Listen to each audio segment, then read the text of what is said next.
పితామహపత్రి శ్రీ సదానంద యోగి ఆశీస్సులతో పరమగురు మండలి పరమగురు మండలి వారు విశ్వగురువులు మాస్టర్స్ అందరి ఆశీస్సులతో శైలజ మేడం గారు నాకు ఈ క్లాసు అప్పచెప్పారు. మరి ఆ గురువులందరి ఆశీస్సులతో నేను ఈ బుక్ తీసుకుని ఈ బుక్ లో ఉన్న జ్ఞానాన్ని మాస్టర్స్ అందరి సహాయంతో మీకు అందించడానికి నేను సిద్ధంగా ఉన్నాను. మరి అందరూ ఆశీస్సులు. ఎందరో మహానుభావులు అందరికీ వందనాలు. నాకు అందరికీ నమస్తే అండి. ఈ సెషన్ లో ఉన్న మాస్టర్స్ అందరికీ నా హృదయపూర్వక నమస్కారం. నాకు ఇలా క్లాస్ చెప్పడానికి అవకాశం ఇచ్చిన శైలజ మేడం గారికి నా నమస్కారములండి. ఒక యోగి ఆత్మ బుక్ చదవమన్నారండి. అంటే ఇందులో ఎంతో మంది యోగులు ఉన్నారు. ఈ యోగుల యొక్క జ్ఞానాన్ని తీసుకోవడానికి మనం సిద్ధంగా ఉన్నాం కాబట్టి నాకు ఈ బుక్ లోంచి చెప్పమని వచ్చిందండి. అందుకనేసి ఒక యోగి ఆత్మకథ బుక్ నుంచి మనం అందరం కూడా జ్ఞానం తీసుకుంటున్నామండి. శ్రద్ధగా వినండి. ఇది ఒక్కొక్కటి కూడా. శ్రీ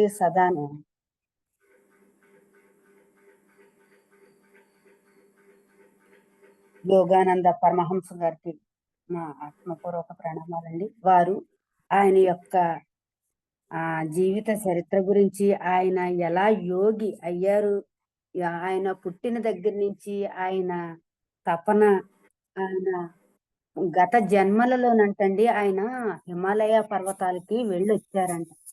హిమాలయ పర్వతాలకు వెళ్ళి అక్కడ ధ్యానం చేసుకుని ఎక్కడో ఎంతో జ్ఞానాన్ని సంపాదించుకుని ఉన్నారటండి. కానీ మరణ జన్మలో ఆయన 18 యోగానంద గారు చెప్తున్నారండి. నేను జనవరి 5, 1893 తేదీన హిమాలయ పర్వతాలకు సమీపంలో ఈశాన్య భారతదేశంలో ఉన్న గోళఖ్పూర్ లో పుట్టాను. నా జీవితంలో మొదటి 8 ఏళ్ళు అక్కడ గడిచాయి. మేము 8 మంది తోబుట్టువులు, 4 మగపిల్లలం, 4 ఆడపిల్లలు. అప్పట్లో నా పేరు ముకుందలాల్ ఘోష్. మగపిల్లల్లో 2వ వాడిని, అందరిలో 4వ వాడిని. ఆయన అంటండి ఆ వాసనలు గత జన్మ స్మృతులు ఆయనకి ఉండి హిమాలయ పర్వతాలకు వెళ్ళి ఎప్పుడైతే ధ్యానం చేసుకుని జ్ఞానం సంపాదించుకున్నారో ఆ జ్ఞానం ఆయనకి ఆ వాసనలు ఉండి మళ్ళీ నేను ఎప్పుడు యోగినవుతాను, ఎప్పుడు హిమాలయ పర్వతాలకు వెళతాను, ఆయనకి ఎక్కువ మొత్తం అంతా కూడానండి ఈ పుస్తకంలో చాలా వరకు సగం వరకు నేను ఎప్పుడు హిమాలయ పర్వతాలకు వెళ్తాను, అక్కడ నేను ఏ గురువుని కలుసుకుంటాను, నేను ఎంత జ్ఞానం చేసుకుంటాను అని అనుకునేవారంటండి. అందులో నుంచి ఇది ఫస్ట్ పాయింట్ లోకి వస్తున్నామండి. ఆయన గోరఖ్పూర్ లో పుట్టారంటండి. ఆయన తల్లిదండ్రులు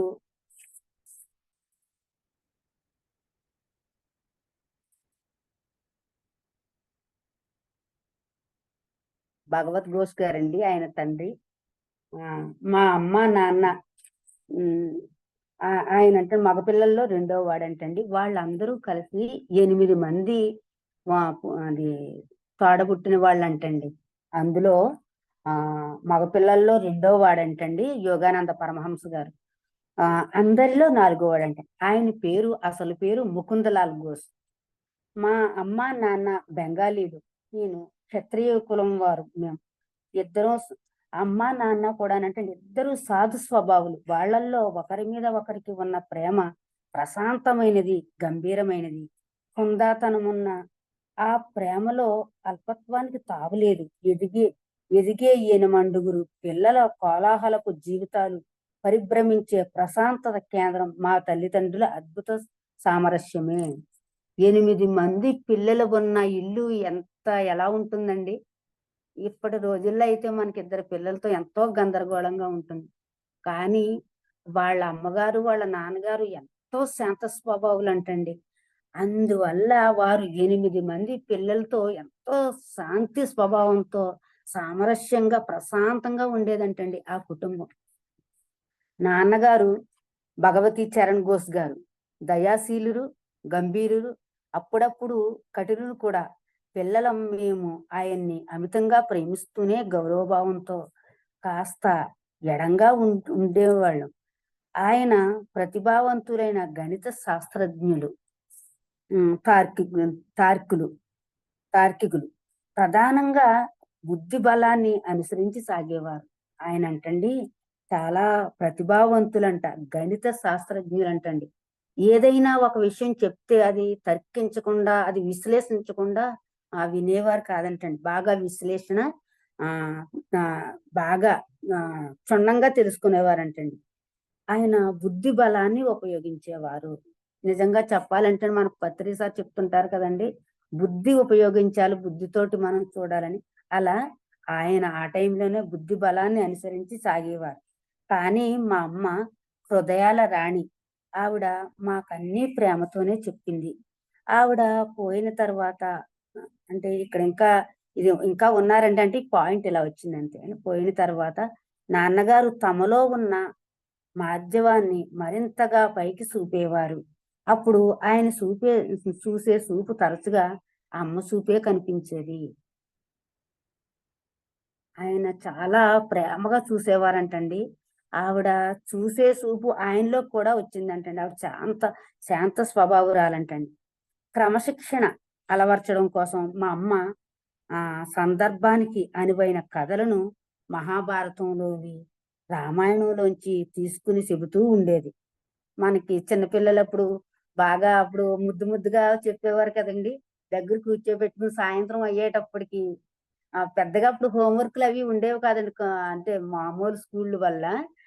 ఆ టైంలో అమ్మ దగ్గరికి, నాన్న దగ్గరికి వెళ్ళి, "అమ్మ కథ చెప్పమ్మా పడుకుంటాం, కథ చెప్పమ్మా" అని పడుకుంటాం అనేటప్పటికి బాగా తెలుసున్న వాళ్ళైతే అండి ఇలా మహాభారతంలోంచి, రామాయణంలోంచి కథలు తీసుకుని చెప్తూ ఉంటే అండి, అవి వింటూ ఉంటే అలా నిద్ర పట్టేసేది. అలా చేసేవారంటండి. ఆహ్, మహాభారతంలోంచి, రామాయణంలోంచి తీసుకుని చెబుతూ ఉండేది. ఇలా సందర్భాల్లో శిక్ష వేయడం, శిక్షణ ఇవ్వడం 2 కలిసే ఉండేవంటండి. అక్కడ శిక్ష కూడా ఉండేదంటండి. చెప్పిన మాటకు వినకపోతే శిక్ష ఉండేదంటండి. తర్వాత శిక్షణ, శిక్షణ అమలు పరిచేవారంట.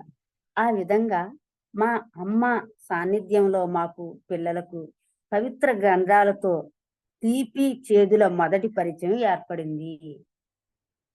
వారి చిన్నప్పుడేనంటండి పవిత్ర గ్రంథాల తోటి వాళ్ళ అమ్మగారి సహాయంతో ప్రతి పవిత్ర గ్రంథాలతో తీపి, చేదుల అనుభవం, పరిచయం కూడా ఏర్పడిందంటండి.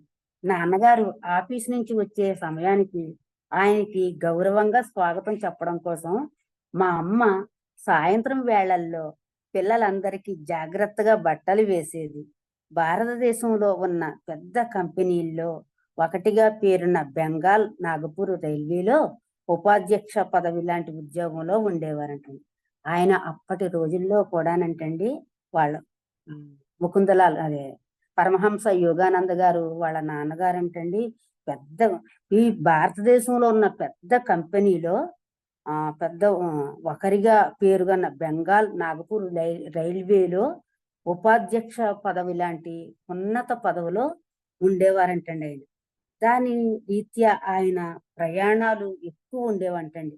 నా చిన్నతనంలో మా కుటుంబానికి అనేక నగరాలు నివాసాలయ్యాయి. అంటే ట్రాన్స్ఫర్‌లు అవుతుంటారు కదండీ ఎక్కువ.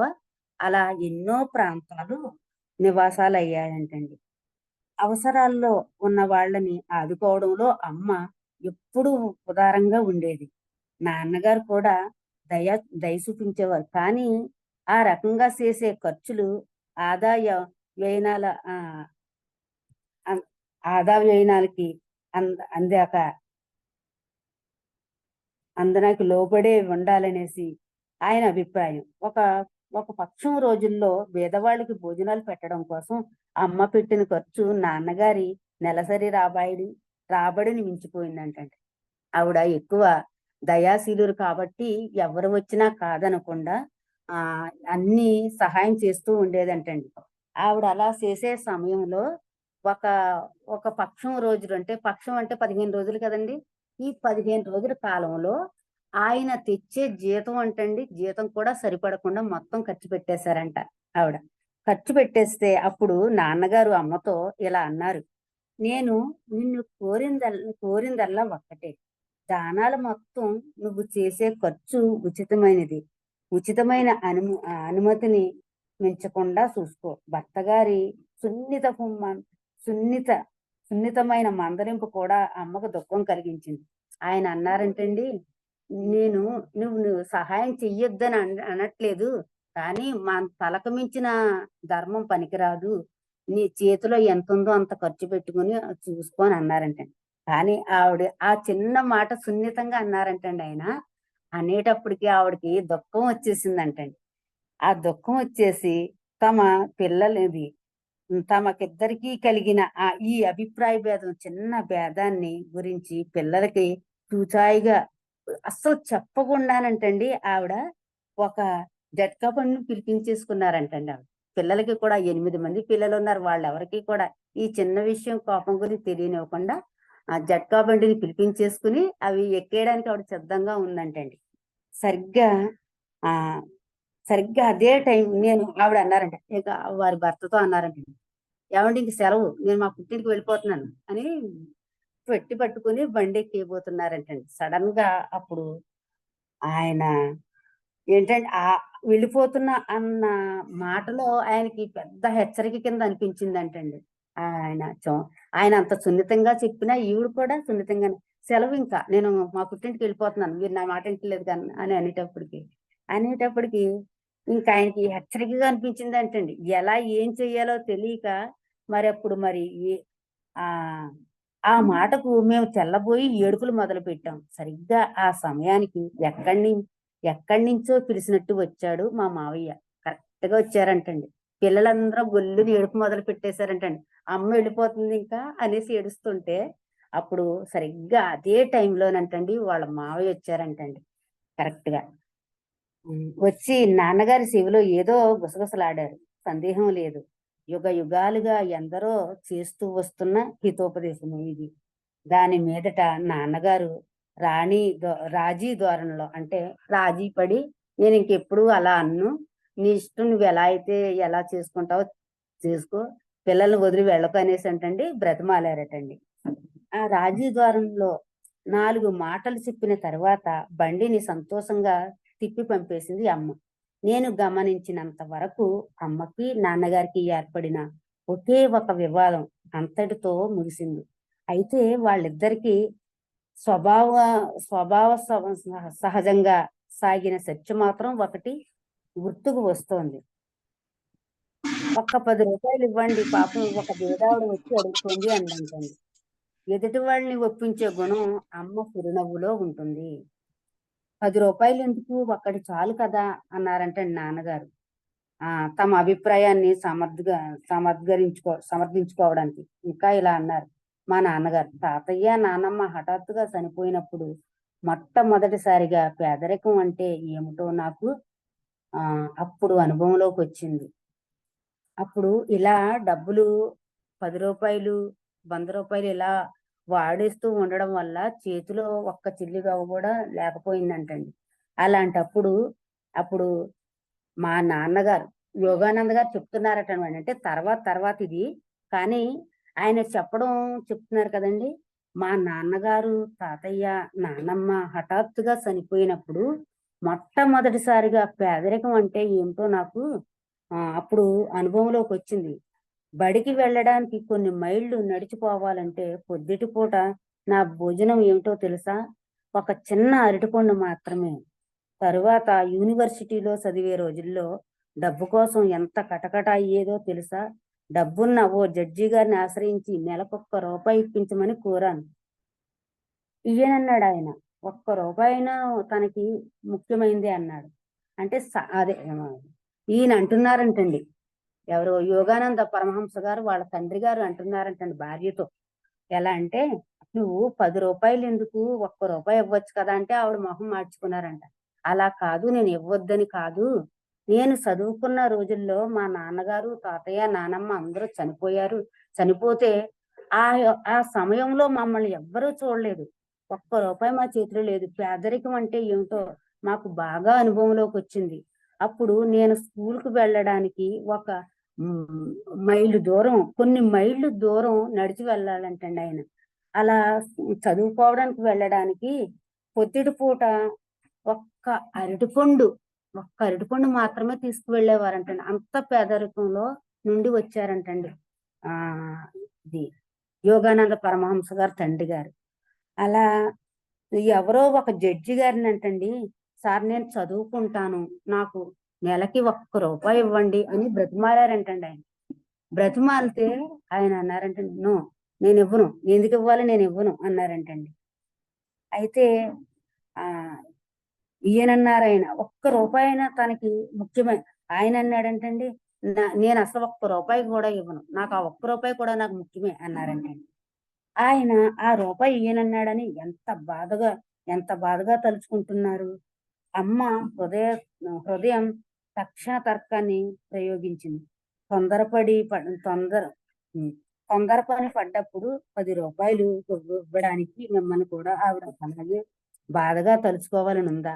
అంటే అప్పుడు మీరు అంత బాధపడ్డారు కదా! ఆయన జడ్జి గారు ఒక్క రూపాయి ఇమ్మంటే మీరు ఇవ్వలేదు కదా! మరి అలాంటప్పుడు మిమ్మల్ని నేను రూ. 10 అడుగుతున్నాను. ఆవిడ వచ్చి గుమ్మాలో ఉంది. మీరు ఆ రూ.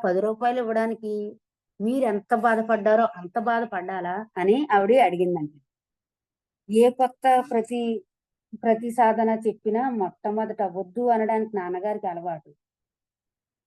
అంటే ఆహ్, సరేలే, నువ్వే గెలిచావులే. ఓడిపోయిన భర్తలందరూ అనాథగా చేస్తున్న భంగిమే ఒకటి చూపించి పర్సు తెరిచారాయన. ఇదిగో రూ. 10 నోటు. నా శుభాకాంక్షలుతో ఆవిడకివ్వి అని అన్నారంటండి. ఇచ్చారంటండి. ఏ తర్వాత అంటే నాన్నగారికి ఏ కొత్త ప్రతిపాదన మొదలుపెట్టినా వద్దు అనడం నాన్నగారికి అలవాటు. అంత తొందరగా అమ్మ దగ్గర సానుభూతి పొందిన ఆ అపరిచితురాలి విషయంలో ఆయన చూపించిన ధోరణి మామూలుగా ఆయన కనబరిచే జాగ్రత్తకు ఉదాహరణ. అంటే ఇచ్చేటప్పుడు వారికి మన కష్టం తెలిసి ఇస్తేనంటండి, ఆ ఇచ్చిన వాళ్ళు తీసుకున్న వాళ్ళు కూడా జాగ్రత్తగా దాని యొక్క విలువ తెలుసుకుంటారని ఆయన అక్కడ ఆ మాటలు మాట్లాడారంటండి. ఆ జాగ్రత్త చెప్పారంటండి. ఆ! ఆయన కనబరిచే జాగ్రత్తకు ఉదాహరణ. అడిగిన వెంటనే ఒప్పుకోకపోవడం అన్నది నిజంగా ఆలోచించి నిర్ణయించాలి అన్న సూత్రాన్ని పాటించడమే, తీసుకునే నిర్ణయాల విషయంలో ఆయనెప్పుడూ సమంజసంగాను, సమతూకంగాను ఉండడమే గమనించారు. అసంఖ్యాకమైన నా కోరికలకు కారణాలు చూపిస్తూ 1, 2 చక్కటి వాదాలతో కనుక నేను సమర్థించుకోగలిగినట్లయితే నేను కోరిందల్లా నెరవేర్చేవారు. సెలవుల్లో ప్రయాణాలకైనా సరే, కొత్త మోటారు సైకిల్ కావాలన్నా సరే, ఆయన అంత తొందరగా ఒప్పుకునేవారు కాదంటండి. ఏదైనా సరే పిల్లలడిగినా, అది ఎప్పుడు మీకు ఏది కావాలో నాకు తెలుసు, నేనిస్తాను. మీరు ముందుగా నన్ను అడగనవసరం లేదు. మీకు ఏ సమయంలో ఏది అవసరం అవుతుందో నేను కొనిస్తానని అనేవారంటండి. ఆయన పిల్లల్ని చిన్నగా ఉన్నప్పుడు చాలా గట్టి కట్టుబాట్లలో ఉంచేవారు. తమ సమయంలో తమ విషయంలో అయితే ఆయనది కఠోర వ్రతమే. మాట వరుసకు చెప్పాలంటే ఆయనెప్పుడూ నాటకాలకు కూడా వెళ్ళలేదు. ఆయన అంటే ఇలా ఉండడం వల్ల, ఒక క్రమశిక్షణగా ఉండడం వల్ల అనుకునేవారంటండి పిల్లలు. పిల్లలకి తెలీదు కదండీ! ఆయన చాలా కఠినంగా ఉంటున్నారు, కోపంగా ఉంటున్నారు నాన్నగారు అని అనుకునేవారంటండి. కానీ ఆయన క్రమశిక్షణగా, ఒక క్రమబద్ధంగా పిల్లల్ని పెంచుతున్నారనమాట. ఆయన ఎప్పుడూనంటండి సరదాకి కూడా, నాటకాలకు కూడా వెళ్ళలేదంటండి. వివిధ ఆధ్యాత్మిక సాధనల్లోనూ, పారాయణంలోనూ ఆనందం పొందేవారు. విలాసాలన్నిటినీ విడిచిపెట్టేసి ఒక్క ఒక్క జత పాత బూట్లతోనే గడుపుకుంటూ, ఇంకా పనికిరాని స్థితికి వచ్చేదాకా వాటినే వాడుతుండేవారు. మోటారు కార్ల వాడకం జనంలో బాగా పెరిగిన తరువాత ఆయన కొడుకులు కొనుక్కున్నారు కానీ, ఆయన మాత్రం రోజూ ఆఫీస్‌కు ట్రామ్ బండిలోనే వెళ్తూ ఉండేవారంటండి. ఆయన అంత పెద్ద ఉద్యోగస్తుడై ఉండంటండి, ఒక్క పాత ఒక్క జత పాత బూట్లతోనే గడిపేసేవారంటండి. అవి అరిగే వరకు వాటితోనే ఉండేవారంట. రాను రాను అందరూ మోటార్ బైకులు కొనుక్కున్నా, కార్లు కొనుక్కున్నా కూడా ఆయన మాత్రం ఆ, ఒక్క బండి కొనుక్కోలేదంటండి. ఆయన ట్రామ్ బండిలోనే వెళ్తూ ఉండేవారంటండి. ఆయన ఆయన పిల్లలు ఎదిగొచ్చిన తర్వాత వారు కొనుక్కున్నారంట కానిండి, ఆయన కొనుక్కోలేదు. అధికారం కోసం డబ్బు కూడబెట్టాలన్న ఆసక్తి నాన్నగారికి లేదు. ఒకసారి ఆయన కలకత్తా అర్బన్ బ్యాంకును తామే స్థాపించినప్పటికీ దాంట్లో వాటాలు తీసుకోవడానికి నిరాకరించారు. వాటిలో లాభం పొందడానికి ఆయనకి ఇష్టం లేదు. తీరిక వేళల్లో ఒక పౌరుడిగా తన విధిని తాను నిర్వర్తిస్తే చాలనే ఆయన అనుకునేవారు. అధికారం గురించి ఆయనకి డబ్బు కూడబెట్టాలనే ఆలోచన ఎప్పుడూ లేదంటండి. ఆలోచన గాని, ఆసక్తి గాని లేదంటండి. ఆయన కలకత్తా అర్బన్ బ్యాంకుకి ఆహ్, ఆయనే స్థాపించారంటండి. కలకత్తా అర్బన్ బ్యాంకు ఆయనే స్థాపించారంట. స్థాపించిన తర్వాత అందులో వాటాలు వేసుకోవడానికి మిగతా వాటాదారులు వాటాలు వేసుకున్నా కూడా ఆయన నిరాకరించారంట. నేను డబ్బు గురించి ఈ ఈ సంస్థ స్థాపించలేదు. నాకేం అవసరం లేదు. నేను సమాజంలో ఒక పౌరుడిగా నా విధి నేను నిర్వర్తించాను. అంతేగాని నేను డబ్బుకి నేను ఆశపడలేదని చెప్పేవారంటండి. నాన్నగారు పదవీ విరమణ చేసిన చాలా సంవత్సరాలకి బెంగాల్, నాగపూర్ రైల్వే వాళ్ళ పుస్తకాల తనిఖీ చేయడానికి ఇంగ్లాండ్ నుంచి ఒక అకౌంటెంట్ వచ్చాడు. అందులో ఒక విషయం గమనించి ఆయన ఆశ్చర్యపోయాడు.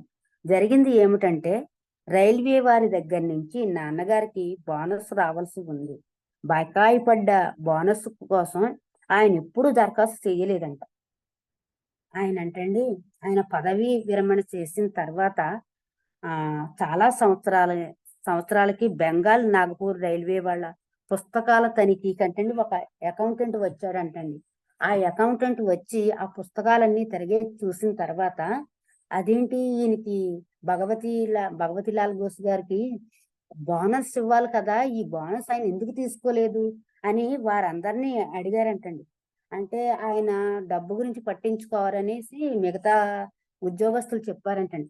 ఆయన ఎంత పట్టించుకోకపోతే మాత్రం ఆయన, ఆయన కుటుంబానికి ఇది అందాలి కదా! ఆయన కష్టార్జితం ఇది అనేసంటండి. హ్మ్. ఆయన చేశారంట. ఈయనైతే దరఖాస్తు చేయలేదంటండి. అసలు దరఖాస్తు కూడా పెట్టలేదంట. అప్పుడు ఆ వచ్చిన అకౌంటెంటు మీకు సంబంధించిన మీకు బోనస్సు మీ కష్టార్జితం మీ కుటుంబానికి చెందాలి అని ఆయన పెట్టారంటండి. దరఖాస్తు పెట్టారంట. ముగ్గురి ఆయన అంటున్నారంటండి. ఆయన అకౌంటెంట్ ముగ్గురు పని ఆయన ఒక్కడు చేశాడు అని కంపెనీకి చెప్పాడు అకౌంటెంట్. ఆ ఆ వెనకటి నుంచి పరిహారంగా ఆయనకి చెల్లించవలసినవి మొత్తానికి అంటండి అప్పటి రోజుల్లో 1,25,000 రూపాయలండి. అప్పటి రోజుల్లో కొన్ని సంవత్సరాల క్రితం ఆయనకి అందవలసిన సొమ్ము అంటండి బోనస్ 1,25,000 రూపాయలు. ఆ మొత్తానికి కంపెనీ కోశాధికారి నాన్నగారికి ఓ చెక్కు పంపాడంటండి. ఈయన వెళ్ళలేదంటండి, అసలు అడగలేదంట. ఆ కంపెనీ కోశాధికారి ఆయనకి ఒక చెక్కు రూపంలో పంపించాడంటండి. ఆయన దృష్టిలో అది ఎంత చిన్న విషయం అంటే ఇంట్లో వాళ్ళకి చెప్పడం కూడా మర్చిపోయారు. తరువాత చాలా కాలానికి మా ఆఖరి తమ్ముడు విష్ణు నాన్నగారి ఖాతాలో అంత పెద్ద మొత్తం జమ అయిన సంగతి బ్యాంకు వాళ్ళు పంపిన స్టేట్మెంట్ ని చూసి దాని గురించి నాన్నగారిని అడిగాడు. చూడండి, అంత డబ్బు వస్తుందంటే మనకి ఎప్పుడు వస్తుందా అని ఎదురు చూస్తామండి. అది ఎంత అవనివ్వండి, రూపాయిని 10 రూపాయలని మనకి ఉద్యోగంలో రావాలి కదా, అది ఎంత వస్తుంది ఎప్పుడు వస్తుందని ఎదురు చూస్తుంటాం.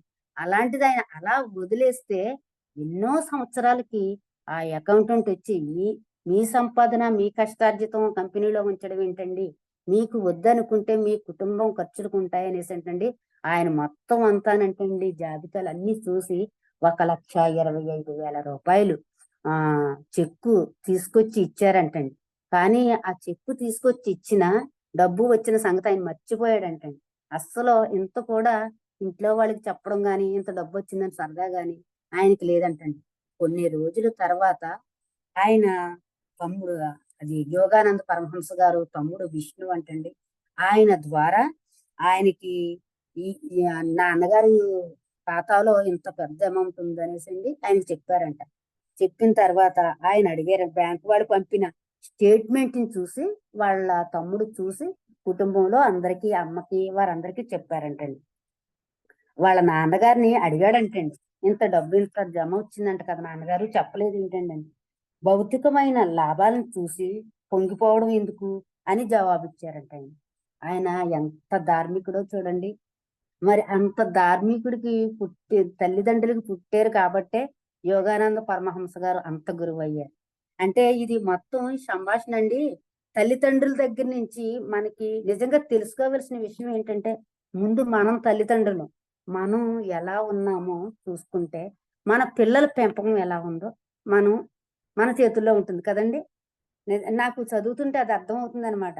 అంటే తల్లిదండ్రులు ఎంత క్రమశిక్షణగా, ఎంత పొందికగా, ఎంత ఒబ్బుడుగా ఉంటే మన పిల్లలకు కూడా మన జాగ్రత్తలన్నీ చెప్పుకుంటుంటే 10 పాయింట్లు చెప్పిన అందులో ఒక రెండన్నా ఆచరిస్తారు కదండి.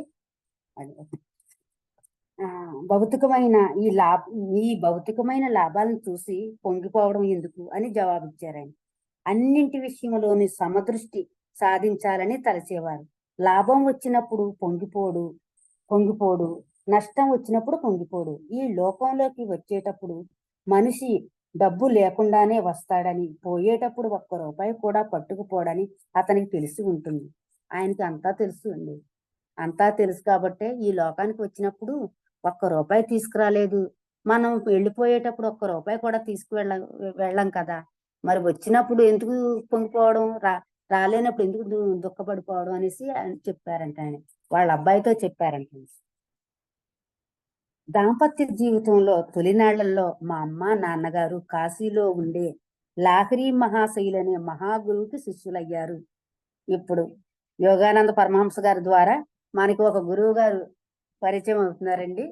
లాహిరి మహాశయ గారు అంటండి. ఆ వాళ్ళు కాశీలో ఉండే లాహిరి మహాశయులనే మహాగురువుకి శిష్యులయ్యారు. సహజంగా నాన్నగారికి ఉండే తాపస ప్రవృత్తి ఈ సాంగత్యం వల్ల మరింత బలపడింది. అమ్మ ఒకసారి పెద్దక్క రమకి ఒక గొప్ప విషయం చెప్పింది. మీ నాన్నగారు నేను భార్యాభర్తలంగా కలిసేది ఏడాదికి ఒక్కసారి మాత్రమే, అది కూడా పిల్లల గురించి. వారికి ఆ ఇది ఏంటండి ఇది ఆ ఇది కూడా అది సంసారంలో నిర్వాణం తర్వాత దీని మీద కూడా అంటే ఇది వైరాగ్యం అండి, వైరాగ్యం. అది అంటే మేము భార్యాభర్తలం అని ఉన్నా కూడా అది మనసులో ఉన్న వైరాగ్యం అనమాట అండి. వైరాగ్యంతో వారు అంటే ఎప్పుడూ ఆనందంగా ఉండేవారు, ఎప్పుడు సంతోషంగా ఉండేవారు భార్యాభర్తలు కూడా. కానీ అది ఒక యోగులకు ఉండే లక్షణం అనమాట అండి. అది యోగులకి అది మనం ధ్యానంలోకి వచ్చిన తర్వాత మనకు కూడా వచ్చేసిందండి. అంటే నా విషయంలో నేను మా వారు ఉన్నప్పుడు నేను చూసుకున్నాం అలాగా. అంటే ఈ బుక్ చదువుతుంటే అర్థమవుతుంది అనమాట. యోగుల లక్షణం దానికి అంటే అలాంటి సుఖాలకి అవి ఇంకా తావు ఉండదండి. ఎప్పుడు బ్రహ్మానంద స్థితిలో ఉంటారు. ఒక మాట చెప్తున్నా, ఒక ఆలోచన చేస్తున్నా, ఒక పని చేస్తున్నా కూడా ఒక ఆనందం, ఒక బ్రహ్మానంద స్థితిలో ఉంటారనమాట. అది అంటే వాళ్ళ అమ్మగారు వాళ్ళ పెద్దక్కకి చెప్తున్నారంటండి. నాన్నగారు మేము ఎప్పుడు కలవము, ఎప్పుడో సంవత్సరానికి ఒక్కసారి కలుస్తామంతే, అది కూడా పిల్లల గురించి మాత్రమే అని చెప్పారంటండి. వాళ్ళ అక్కగారికి. నాన్నగారు లాహిరి మహాశయుల్ని మొట్టమొదట కలుసుకున్నది అవినాష్ బాబు అనే రైల్వే ఉద్యోగి ద్వారా. బెంగాల్ నాగపూర్ రైల్వేలోని ఒక బ్రాంచ్ లైన్ లో అవినాష్ బాబు పనిచేస్తూ ఉండేవారు. గోరఖ్పూర్ లో ఉండే రోజుల్లో ఈ అవినాష్ బాబు అనేక మంది భారతీయుల మునుల్ని కథల్ని మనస్సుకు హత్తుకునేటట్టుగా నా చిట్టి నా చిట్టి చెవుల్లో నూరిపోస్తుండేవారు. కథ చెబుతూ చిట్ట చివరికి తమ గురువుగారి మహత్తుకు తప్పకుండా జోహార్లు అర్పిస్తుండేవారు. నాన్నగారంటండి యోగానంద పరమహంస గారు నాన్నగారు లాహిరి మహాశైలిని మొట్టమొదట కలుసుకున్నది అవినాష్ బాబు అనే రైల్వే ఉద్యోగి ద్వారానంటండి. ఆయన బెంగాల్ నాగపూర్ రైల్వేలోని ఒక బ్రాంచ్ లైన్ లో పనిచేస్తుండేవారంటండి. ఆయన అస్తమానం చెప్పేవారంటండి, భారతదేశము ఎంతో విశిష్టమైనది. భారతదేశంలో ఎంతో మంది మునులు, యోగులు, సత్పురుషులు, సాధు పుంగవులు ఎంతో మంది ఉన్నారు.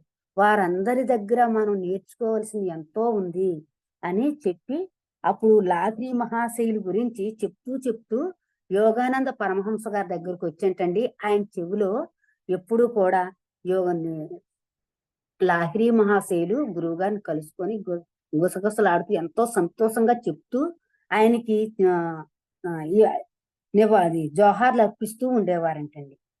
మీ నాన్నగారు ఎటువంటి విచిత్ర పరిస్థితిలో లాహిరి మహాశైలికి శిష్యులయ్యారో ఎప్పుడన్నా విన్నావా అది అని అడుగుతున్నారంటండి, చెప్తున్నారంటండి యోగానంద పరమహంస గారికి.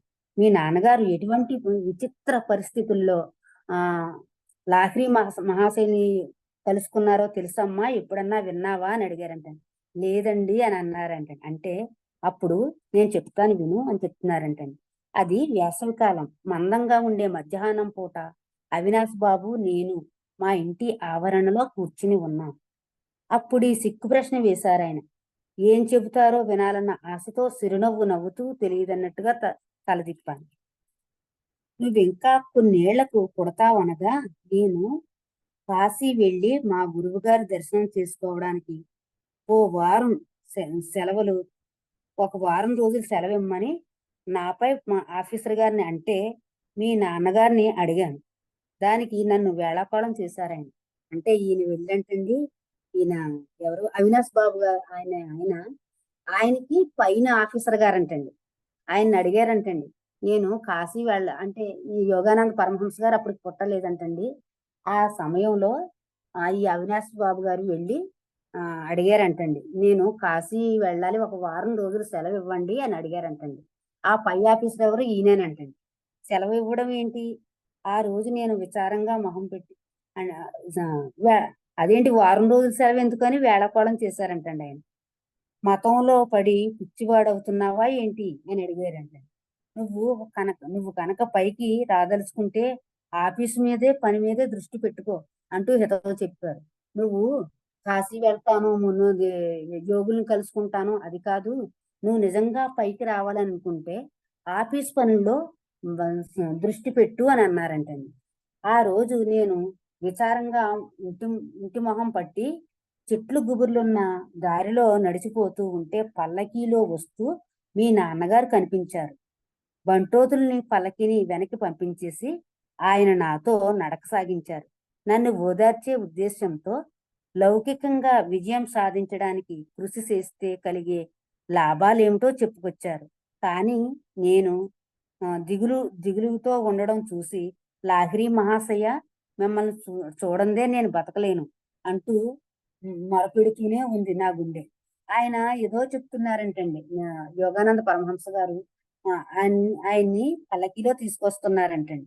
తీసుకొస్తూ ఉంటే ఆ పల్లకీలోంచి దిగి అప్పుడు ఆ ఈయనతోటి కలిసి నడుస్తున్నారంటండి. ఈ అవినాష్ గారితో కలిసి నడుస్తూ ఆయన అంటున్నారంటండి, నేను మీరు పైకి రావాలంటే మామూలుగా లౌకికంగా చేసే పనుల్లో కృషితో చెయ్యండి, మీరు పైకి వస్తారు అని ఆయన ఏవేవో ఆయన చెప్తున్నారండి. చెప్తుంటే కానీ ఈయన మనసులోనేమో అవినాష్ గారికి లాహిరి మహాశయ, నేను మిమ్మల్ని అర్జెంటుగా చూడాలని ఉంది, ఎప్పుడు నాకు మీ దర్శనం కలిగిస్తారో అని అనుకుంటున్నారంటండి. ప్రశాంతంగా ఉన్న ఒక ఒక పొలం చివరికి సాగింది మా దారి. అక్కడ ఉవ్వెత్తుగా లేచిన కెరటంలా పెరిగిన అడవి గడ్డికి కిరీటం పెట్టినట్టుగా మెరుస్తున్నాయి సాయంకాలం సూర్యకిరణాలు. అద్భుతమైన ఆ దృశ్య సౌందర్యానికి మేము ముగ్ధులమై నిలబడిపోయాం. ఇంతట్లో ఆ పొలంలో మాకు కొద్ది గజాల దూరంలోనే మా గురుదేవులు ప్రత్యక్షమయ్యారు. ఈయన తలుచుకున్నారు కదండి. ఈయన ఎప్పుడైతే తలుచుకున్నారో ఆయన ఆ పొలంలో మాకు కొద్ది గజాల దూరంలోనే మా గురుదేవులు ప్రత్యక్షమయ్యారు. భగవతి బాబు, మీ కింద పనిచేసే ఉద్యోగ విషయంలో మీరు మరీ కఠినంగా ఉన్నారు అన్నారు ఆయన.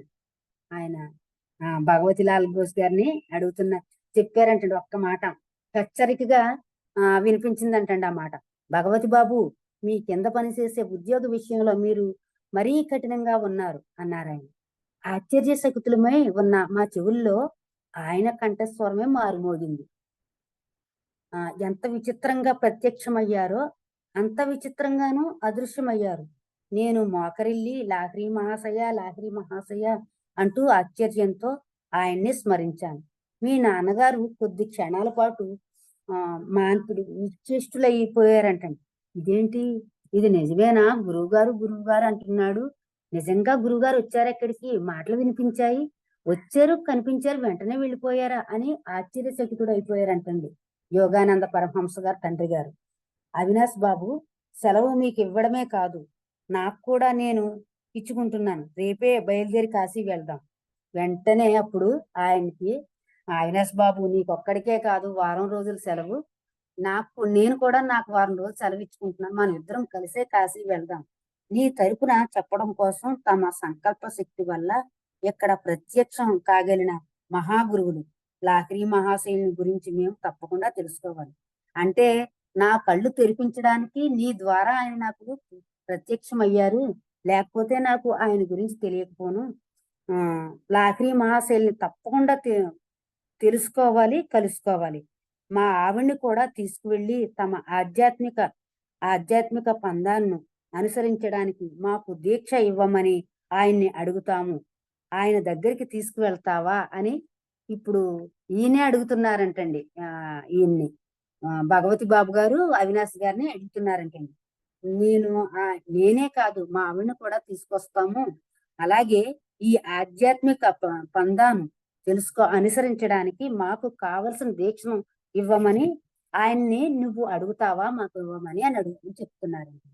తప్పకుండా నా ప్రార్థన అద్భుతంగా ఫలించినందుకు, పరిస్థితులు తొందరగా నాకు అనుకూలంగా మారినందుకు ఆనందంలో మునిగిపోయాను అని ఈ మాటలు ఈయనకి చిన్నవాడైన యోగానంద పరమహంస గారికి ఈయన చెప్తున్నారంటండి. అవినాష్ గారు చెప్తున్నారంట, మీ నాన్నగారు అసలు లాహిరి మహాశయులు మేము ఎలా కలుసుకున్నది అని.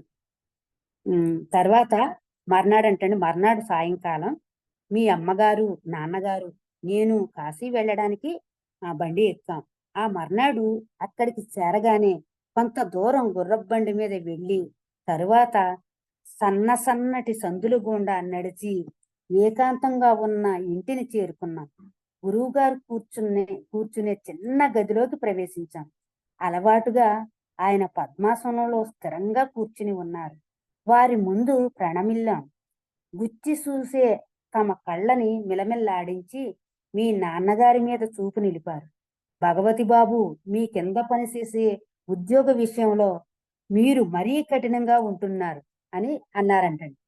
ఖచ్చితంగా అదే మాట ముందు చెప్పారు కదండి. ముందు రోజున అక్కడ ప్రత్యక్షమై, పొలాల్లో ప్రత్యక్షమై అన్నారు కదా.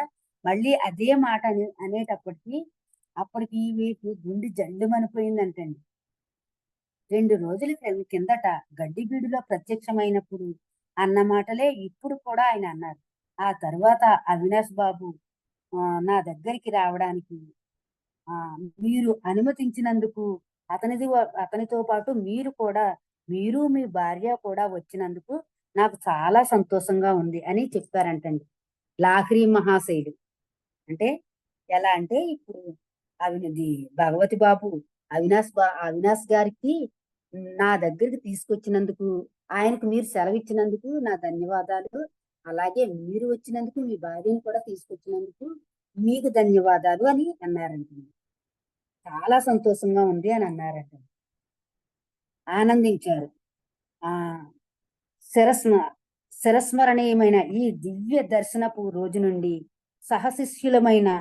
సహశిష్యులమై మీ నాన్నగారు నేను ఆప్తమిత్రుల్లా ఉంటున్నాం.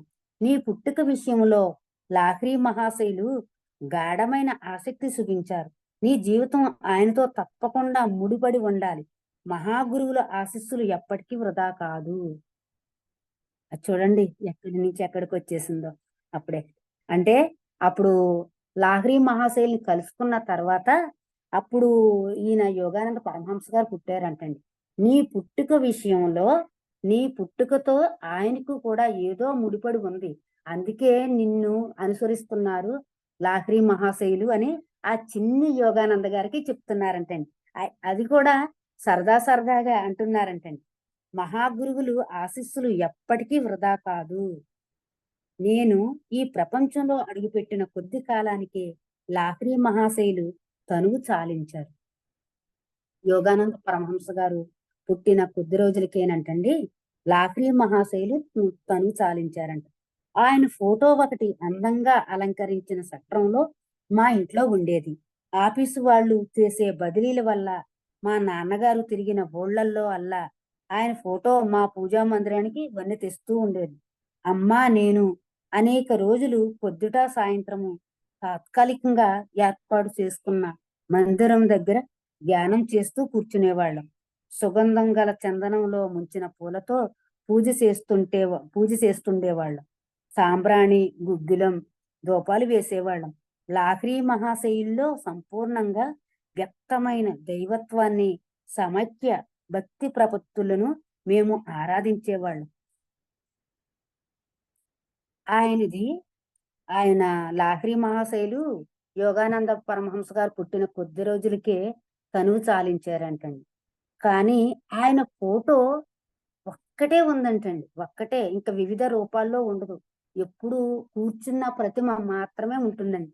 ఆ ఒక్క ఫోటోనే అంటండి వాళ్ళు ఎక్కడెక్కడో సారు యోగానంద పరమహంస గారి తండ్రి అది ప్రమోషన్‌లో వచ్చి వెళ్తుంటే ఎక్ ఎక్కడికి ట్రాన్స్‌ఫర్ అయ్యి వెళ్తుంటే ఎక్కడికి వెళ్తే అక్కడికి కూడా తీసుకెళ్ళిపోయేవారంటండి. తీసుకువెళ్ళిపోయి వాళ్ళ పూజా మందిరంలో పెట్టుకుంటే మొత్తం వచ్చి చూసేవాళ్ళు ఎవరైనా చుట్టాలు, బంధువులు వచ్చినండి స్నేహితులు వచ్చినా ఎవరు చూసినా ఆ ఫోటోనే అడిగేవారంటండి. ఆ ఫోటో ఎవరిది? ఆ గురువుగారెవరు? అని అడిగేటప్పటికి ఆ ఇంటికంతటికి కూడా వన్నె తెచ్చేదంటండి ఆ ఫోటో. ఆయన ఫోటో నా జీవితం మీద చూపిన ప్రభావం మహత్తరమైనది. నేను పెరుగుతున్న కొద్దీ ఆ మహాశైలిని గూర్చిన భావన కూడా నాతో పాటు పెరుగుతూ వచ్చింది. ధ్యానంలో కూర్చుని ఉండగా ఆ ఫోటోగ్రాఫ్‌లో ఉన్న ఆయన ఆకారం ఆ చిన్న చట్టంలోంచి బయటికి వచ్చి సజీవ రూపం దాల్చి నా ఎదుట కూర్చున్నట్టుగా కనిపించేది తరచు. చూడండి అక్కడ ఆయనంటండి ఆయన ఫోటో చూస్తూ ఉండడం వల్ల ఆయనకి ఎప్పుడూ కూడా ఆహ్, ఆయన ఎప్పుడైతే ఆ ఫోటోని చూస్తూ ఉన్నారో, ఆయన మీద ఒక భక్తి భావం ఏర్పడిందంటండి. ఆ ప్రభావం చాలా మహత్తరమైంది. ఈయన యోగానంద పరమహంస గారు పెరుగుతున్న కొద్దీ కూడా, లాహిరి మహాశయులు గూర్చిన భావన కూడా తనతో పాటు పెరుగుతూ వచ్చిందంట. ధ్యానంలో కూర్చుని ఉండగా ఆ ఫోటోగ్రాఫ్‌లో ఉన్న ఆయనంటండి, ఆ ఫోటోగ్రాఫ్‌లోంచి బయటకు వచ్చేసి, ఈయన ముందు కూర్చుని ఈయన్ని చూస్తూ కూర్చునేవారంటండి. నా ఎదుట కూర్చున్నట్లుగా కనిపించేది తరచు. తేజోమయమైన దేహంతో ప్రకాశిస్తున్న ఆయన పాదాల్ని తాకటానికి నేను ప్రయత్నించినప్పుడు మళ్ళీ అది బొమ్మలా మారిపోయేది. ఎప్పుడైతే ఆయన కూర్చున్నారు కదా అనంటండి, ఈ చిన్నారి యోగానంద గారు వెళ్ళి ఆయన పాదాలను తాకుతున్నప్పుడు మళ్ళీ ఆయన వెళ్ళిపోయి ఆ ఫోటోలోకి వెళ్ళిపోయి కూర్చునేవారంటండి. వెళ్ళిపోయేవారంట. హ్మ్. తర్వాత ఆయన పాదాలు నేను ప్రయత్నించినప్పుడు మళ్ళీ అది బొమ్మలా మారిపోయేది. శైశవం గడిచి బాల్యంలోకి ప్రవేశించేటప్పటికి లాహిరి మహాశయులు రూపం నా మనస్సులో చట్రంలో చట్రంలో బిగించిన చిన్న బొమ్మ రూపంలోంచి స్ఫూర్తివంతమైన సజీవ రూపంలోకి వచ్చేసింది. ఏదైనా జటిలమైన సమస్య ఎదురైనప్పుడు, సంక్షోభం ఏర్పడినప్పుడు కానీ తరచుగా ఆయన్ని ప్రార్థిస్తూ ఉండేవాడిని. నాలో ఉపశమనం కలిగించే ఆయన మార్గదర్శకత్వానికి గమనించేవాడిని. ఎప్పుడైతే ఆయన ఈయన ఎది మా శైశవంలోంచేంటండి బాల్యంలోకి ఆయన కొద్దిగా ఎదిగారంటండి. ఆ ఎదగడంతో పాటు ఆయన రూపం లాహిరి మహాశైల రూపం బాగా ఆయనలో సజీవ రూపం అంటే ఆయన సజీవంగా ఉన్నారు అన్నంత ఆహ్, నమ్మకంతో ఆయన మారిపోయారంటండి. ఆయన తనకి ఏదైనా కష్టం వచ్చినప్పుడు గాని, క్షోభం వచ్చినప్పుడు గాని ఆయన్ని ప్రార్థిస్తూ ఉండేవారంటండి. వెంటనే ఆయన ఆయనలోంచి ఒక ఉపశమనం ఈయనకి అందేదంటండి.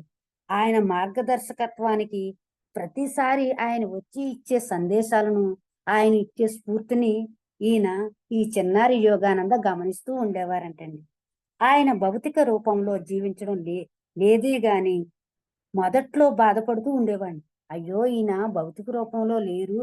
ఆయన్ని ఎలా కలుసుకోవాలి అని బాధపడుతూ ఉండేవారంటండి. కానీ గోప్యమైన ఆయన సర్వవ్యాపకత్వాన్ని గ్రహించడం మొదలుపెట్టిన తరువాత ఇక బాధపడడం మానేశాను. అంటే ఆయన గోప్యంగా కనిపిస్తూ, ఈయన అడిగిన ప్రశ్నలకు సమాధానాలు ఇస్తూ, ఆయనతోటే ఉండడం చూసంటండి, అప్పటినుంచి బాధపడడం మానేశారంటండి. తమను చూడాలని అతిగా ఆదుర్దాపడే శిష్యులకు ఆయన రక్త మాంసాలతో నిండిన దేహాన్ని చూడ్డానికి ఎందుకు రావడం? నేను మీ ఓ ఆయన అన్నారంట, మీరు భక్తిభావంతో నా మీద నమ్మకంతో మీరు ప్రార్థించినప్పుడు నా రక్త మాంసాలతో కూడిన దేహం మాత్రం ఎందుకు? నేను పలికే పలుకులు చాలదా మీకు? అని అడిగేవారంటండి లాహిరి మహర్షి. నేను మీకు కూటస్థ కూటస్థ నాకు 8 ఏళ్ల వయసున్నప్పుడు ఉమ్, నాకు 8 ఏళ్ల వయసున్నప్పుడు లాహిరి మహాశయుల ఫోటో మూలంగా అద్భుతంగా స్వస్థత చేకూరే భాగ్యం కలిగింది. ఆయనకంటండి యోగానంద పరమహంస గారికి 8 ఏళ్ల వయసున్నప్పుడు చాలా జబ్బు చేస్తుందంటండి. లాహిరి మహాశయుల ఫోటో మూలంగా అద్భుతంగా స్వస్థత చేకూరిందంటండి. ఈ అనుభవం నా ప్రేమను మరీ గాఢం చేసింది. ఎప్పుడైతే ఇలా ఎంతో జబ్బు చేసిందంటండి. కొన్ని రోజులు మంచం మీద ఉన్నారంటండి. అలా ఉండేటప్పటికి ఈయన ఒక కన్న తల్లిలా ప్రేమగా వచ్చి మంచం మీద కూర్చుని ఆయన భుజాలను నిమురుతూ, ఆయన తల నిమురుతూ దగ్గర ఉంటేనంటండి, వెంటనే స్వస్థత చేకూరి ఆయన మామూలు మనిషి అయిపోయారంటండి. ఈ ఈ అనుభవం నా ప్రేమకు మరీ గాఢం చేసింది. బెంగాలులో మా వంశం వారికున్న ఇచ్చాపూర్ ఎస్టేటులో ఉండగా నాకు ఏసియాటిక్ కలరా అనే వ్యాధి వచ్చింది. నా మీద ఆశ వదులుకున్నారు. బెంగాలులోనంటండి ఇచ్చాపూర్ ఎస్టేటులో ఉండగానంటండి యోగానంద పరమహంస గారికి ఏసియాటిక్ అనే కలరా అనే వ్యాధి వచ్చిందంటండి. ఆయన మీద అందరూ ఇంకా ఆశ వదిలేసుకున్నారంటండి. డాక్టర్లు ఏమీ చేయలేకపోయారు. నా మంచం దగ్గర కూర్చున్న అమ్మ నాకు తలా తలాపి దిక్కున గోడ మీద ఆ పైన ఉన్న లాహిరి మహాశైల ఫోటో చూడమని బెంబేరు పెడుతూ సైగ చేసిందంటండి. ఆయన ఆయన తల దగ్గర ఆ ఫోటో పెట్టి, నాన్న ఆ ఫోటోని చూడమ్మా, ఆ ఫోటోని చూడు నాన్న అని వాళ్ళ అమ్మగారు సైగ చేసిందంటండి. మనస్సులో ఆయనకి దండం పెట్టు. ఆవిడకి తెలుసు దండం పెట్టాలంటే చేతులు ఎత్తడానికి కూడా నేను ఓపిక లేనివాణ్ణి. నువ్వు కనుక నిజంగా నీ భక్తిని చూపించినట్లయితే, మనస్సులోనే ఆయనకు మొక్కినట్లయితే నిన్నాయన చల్లగా చూస్తారు అంది. అంటే ఆయనకి ఆ సమయంలో చేతులెత్తి దండం పెట్టే శక్తి కూడా లేకపోయిందంటండి. అప్పుడు నాన్న నువ్వు చేతులెత్తి దండం పెట్టుకోవడం కాదు, నువ్వు నీ మనసులోనే ఆయనకి మొక్కుకోనాయన, నిన్ను ఆయన చల్లగా చూస్తారని అమ్మ చెప్పిందంటండి. ఆయన ఫోటో వైపు తదేకంగా చూశాను. అక్కడ మిరుమిట్లు గొలిపే వెలుగు ఒకటి కనిపించింది. అది నా శరీరాన్ని గదిని చుట్టేసింది. వాంతి అయ్యేటట్లు అనిపించే లక్షణంతో సహా లొంగుబాటులోనికి రాని ఇతర రోగ లక్షణాలన్నీ మటుమాయమైపోయాయి నాకు. చూడండి, ఆయన ఎప్పుడైతే ఆయన మనసులో ప్రార్థించుకున్నారో, ఆయన లాహిరి మహాశైల ఫోటోని చూసి ఎప్పుడైతే ఆయన ధ్యానించారో, వెంటనేనంటండి అక్కడ ఆ ఫోటోలోంచి మిరుమిట్లు గొలిపే పెద్ద వెలుగు ఒకటి కనిపించిందంటండి. ఆ వెలుగు అది తన శరీరాన్ని తాకి శరీరంలో మొత్తం ఆయన ప్రేగులన్నిటిలోనికి వెళ్ళిపోయిందంటండి. అక్కడ వాంతి అయినట్లు అనిపించే లక్షణంతో సహా మొత్తం లొంగుబాటులోకి రాని ఇతర రోగ లక్షణాలన్నీ కూడా మటుమాయమైపోయాయి. నాకు స్వస్థత చేకూరింది. అమ్మకి గురువు గారి పట్ల ఉన్న అపరి అపరిమితమైన విశ్వాసానికి నాలో సంతోషం ఉప్పొంగింది. వెంటనే ఆవిడ పాదాల మీదకి వాలి సృష్టించడానికి కావలసినంత బలం వచ్చేసింది. అమ్మ తన తలను నా చిన్ని పటానికి పదే పదే హత్తుకుంది. చూడండి, నమ్మకం, భక్తి, విశ్వాసం ఉంటే ఆయన అమ్మ చెప్పింది అనేసి ఏంటండి, ఆయన ఇలా ప్రార్థించేటప్పటికి మొత్తం ఆయన అనారోగ్యం అంతా రోగ లక్షణాలన్నీ తొలగిపోయి సంపూర్ణ ఆరోగ్యవంతుడు అయ్యాడంటండి. అప్పుడు గురువు గారి పట్ల ఇంకా గాఢమైన విశ్వాసం ఏర్పడిందంటండి. అప్పుడు వెంటనే వాళ్ళ అమ్మని హత్తుకుని, అమ్మ నీ వల్ల గురువు గారిని కలుసుకున్నాను, గురువు గారి యొక్క ఆ ఎనర్జీ చైతన్యాన్ని నేను చూడగలిగాను అని పదే పదే ఆవిడ్ని గుండెలకు హత్తుకున్నారంటండి. సర్వవ్యాపకులైన గురుదేవ, మీ తేజస్సు నా బిడ్డను నయం చేసినందుకు మీకు నా ధన్యవాదాలు అని ఆవిడ ధన్యవాదాలు చెప్పిందంటండి. ఈ విశ్వం అంతా సర్వవ్యాపి అయి ఉన్న గురుదేవ, మీ తేజస్సు నా బిడ్డను నయం చేసినందుకు మీకు నా ధన్యవాదాలు అని చెప్పారంటండి. మామూలుగా ప్రాణాంతకం కావలసిన ఆ జబ్బు చటుక్కున నయమై నేను కోలుకోవడానికి కారణమైన తేజ ప్రభి తేజ ప్రభను ఆవిడ కూడా చూసినట్టు గ్రహించాడు. అమ్మ కూడా చూసిందంటండి ఆ తేజాన్ని, ఆ తేజస్సుని అనుభవించిందంటండి ఆవిడ కూడా. నాకున్న అమూల్య వస్తు సామాగ్రిలో అన్నింటికంటే విలువైనది ఆ పటమే, లాక్రీ మహాశైల ఫోటో. అన్నింటిలోని విలువైనది ఆ పటమే. లాహ్రీ మహాశైలు స్వయంగా ఇచ్చిన ఈ ఫోటో పవిత్రమైన స్పందనల్ని ప్రసరిస్తుంది.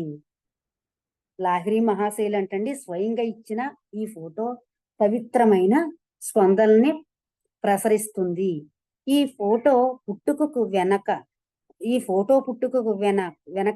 అద్భుతమైన ఒక కథ ఒకటి ఉంది. దీన్ని మా నాన్నగారి సహశిష్యులైన కాళీకుమార్ రాయ్ గారు చెప్పగా విన్నాను. ఫోటోలో పడ్డమంటే మహాశైలుకు కిట్టేది కాదు. ఒకసారి ఆయన వద్దంటున్నా వినకుండా ఆయన్ని కాళీకుమార్ రాయ్ గారితో పాటు శిష్య బృందాన్ని కలిపి ఫోటో ఒక వాక్యం ఉందండి, ఇది చెప్పి పూర్తి చేస్తానండి. ఒక్క ఫోటో తీయడం జరిగింది. అయితే ఆ ఫోటో తాలూకు ప్లేటు చూసిన తరువాత ఫోటోగ్రాఫరు ఆశ్చర్యపోయాడు. శిష్యులందరి బొమ్మలు స్పష్టంగా వచ్చాయి, కానీ లాహ్రీ మహాశైలు రూపురేఖలు ఉండవలసిన స్థలంలో ఖాళీ తప్ప మరేమీ కనిపించలేదు. ఈ అద్భుత విషయాన్ని గురించి విరివిగా చెప్పుకున్నారు. లాహ్రీ మహాశైలు ఎప్పుడూ కూడానంటండి ఫోటో తీయించుకోవడానికి ఎప్పుడూ నిరాకరించేవారంటండి. అలా కానీ ఏమండి మీది ఫోటో ఉండాలి, మేము గురువుగా మీ పటాన్ని మా ఇంట్లో పెట్టుకుంటామని ఒకసారి ఆయన బ్రతిమాలి ఫోటో ఆయన్ని శిష్యుల్ని కలిపి తీస్తే శిష్యులందరూ అటు ఇటు పడ్డారంటండి. కానీ లాహ్రీ మహాశైల స్థానంలో ఒక వెలుగు తేజస్సు మాత్రమే ఉందంటండి. అలా కనిపించేటప్పటికీ ఈ అద్భుతమైన విషయాన్ని గురించి విరివిగా చెప్పుకునేవారు. గంగాధర బాబు అనే శిష్యుడు ఒకడు మంచి నైపుణ్యం గల ఫోటోగ్రాఫరు. ఫోటో తీయబోతే మాయమైపోయే మహాశైలు రూపం తన కెమెరాను తప్పించుకోపోజాలదని దంబాలు పలికాడు. మర్నాడు పొద్దున్న అతను తన కెమెరాను తీసుకువచ్చాడు. గురుదేవులు పద్మాసనం వేసుకుని ఒక కొయ్య బల్ల మీద కూర్చుని ఉన్నారు. ఆయన వెనకాల ఒక తెర వేలాడుతోంది. అప్పుడు అతను తను తలని పెట్టి నెర తను తలపెట్టిన పని నెరవేరడానికి అన్ని జాగ్రత్తలు తీసుకుని ఆబగా 12 ఫోటోలు తీశాడు. ఆయన్ని బ్రతిమాలి అంటండి, యావండి నేను తలపెట్టిన పని విజయవంతం అవ్వాలి గురువు గారు, నాకు ఒక్క ఫోటో ఇవ్వండి, అనండి ఏంటండి 12 ఫోటోలు తీశాడంటండి. అయినా తరువాత చూస్తే ప్రతి ప్లేటు మీద కనిపించేది ఏమిటి? కొయ్యబల్ల, వెనకాల తెరాను. అంటే మహాశైల ఆకారం మాత్రం ఆ అయిపులేదు. గంగాధర బాబుకి కళ్ళ వెంట నీళ్లు వచ్చేశాయి. గర్వం పటాపంచులైంది. మళ్ళీ గురువుగారి దగ్గరికి పరిగెత్తాడు. ఎన్నో గంటలు గడిస్తేనే కాని మహాశైల మౌనం వీడలేదు.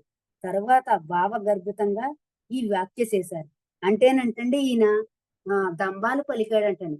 ఎవరికి కెమెరాలో బంధించకపోవడం ఏంటి, నేను బంధిస్తాను ఆయన్ని, నేను ఫోటో తీస్తానని గర్వంగా చెప్పాడంటండి. ఎప్పుడైతే ఈయన ఇన్ని ఫోటోలు తీసినా కూడా ఆయన ఫోటోలో రాకపోయేటప్పటికి ఆయన గర్వం అంతా అణిగిపోయిందంటండి. అప్పుడు ఏడుస్తూ వెళ్ళి, మహాశయ గురువు గారు, నా నా అజ్ఞానాన్ని మన్నించండి గురుదేవా, నేను మిమ్మల్ని నా ఫోటోలో బంధించాలని అనుకున్నాను, నన్ను క్షమించండి అని అన్నారంటండి. అప్పుడు మహాశయులు చాలా సేపు ఆయన కూర్చోబెట్టి గంటలు గంటలు గడిస్తే గాని మౌనంగా చూస్తూ ఊరుకున్నారంట కానండి, అసలు మాట్లాడలేదంటండి. ఎప్పుడైతే ఈ మౌనం విడిచిన తర్వాత భావగర్భితంగా ఒక వాక్య చేశారు.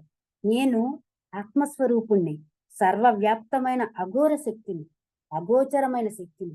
నీ కెమెరా ఫోటో తీయగలదా అంటున్నారండి. నేను వ్యాపకమైన ఆత్మస్వరూపుణ్ణి, సర్వవ్యాప్తమైన అఘోర శక్తిని నేను.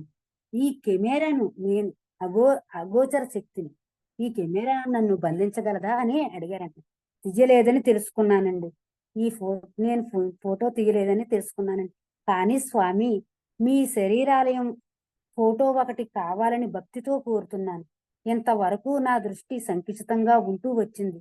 ఆత్మశక్తి మీలో సంపూర్ణంగా ఉంటుందన్న సంగతి ఈనాటి వరకు నేను గ్రహించలేకపోయాను అని చెప్తున్నారంటండి. అయితే రేపొద్దున్నే రా, ఫోటో తీసుకుందువు గాని అన్నారు మహాశయుడు. ఆయన్ని ప్రార్థించాడంటండి. ప్రార్థించేటప్పటికి అయితే రేపొద్దున్నే రా అని ఫోటో తీసుకుందువు గాని అన్నారంటండి మహాశయుడు. ఫోటోగ్రాఫరు మళ్ళీ ఫోకస్ చేశాడు. కంటికి కనిపించకపోవడం అనే చిత్రమైన ముసుగులో మరుగుపడకుండానే ఈసారి ఆయన విచిత్ర రూపం స్పష్టంగా ఫోటోలో పడింది. ఆ మహాయోగి మరొక ఫోటో ఎప్పుడూ తీయించుకోలేదు. ఆయన ఇంకో ఫోటో ఏది నేను చూడలేదు. అలా ఫోటోకి ఒక్క ఫోటో ఇచ్చారంటండి.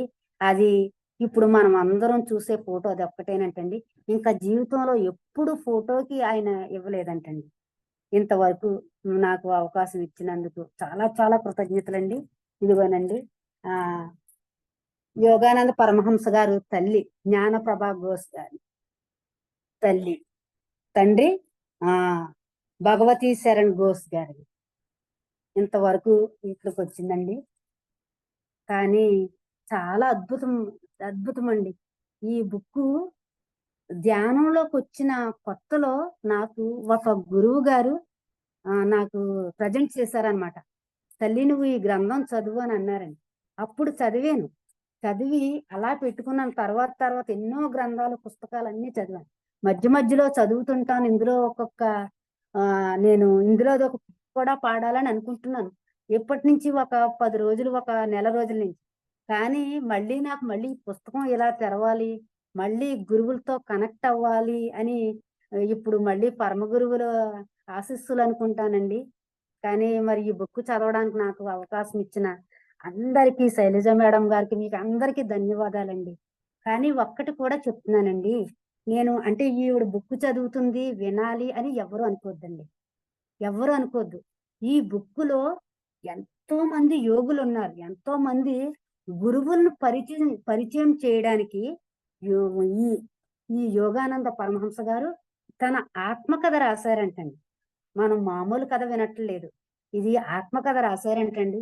ఈ ఈ ఆత్మకథ ద్వారా మనకి ఎంతో మంది గురువుని పరిచయం చేస్తారండి. ఈ వారం రోజుల్లో ఎవరికైతే శ్రద్ధ సబూరి, గురువుల పట్ల శ్రద్ధ సబూరి ఉండాలంటండి. ఆ శ్రద్ధ సబూరి విన్న వాళ్లకు మాత్రమే ఈ యొక్క కాన్సెప్ట్ లోనికి వెళుతుంది అని గురువు గారి యొక్క ఆశీస్సులు, అనుగ్రహం కూడా అందరికీ ఉండాలని నేను కోరుకుంటున్నానండి.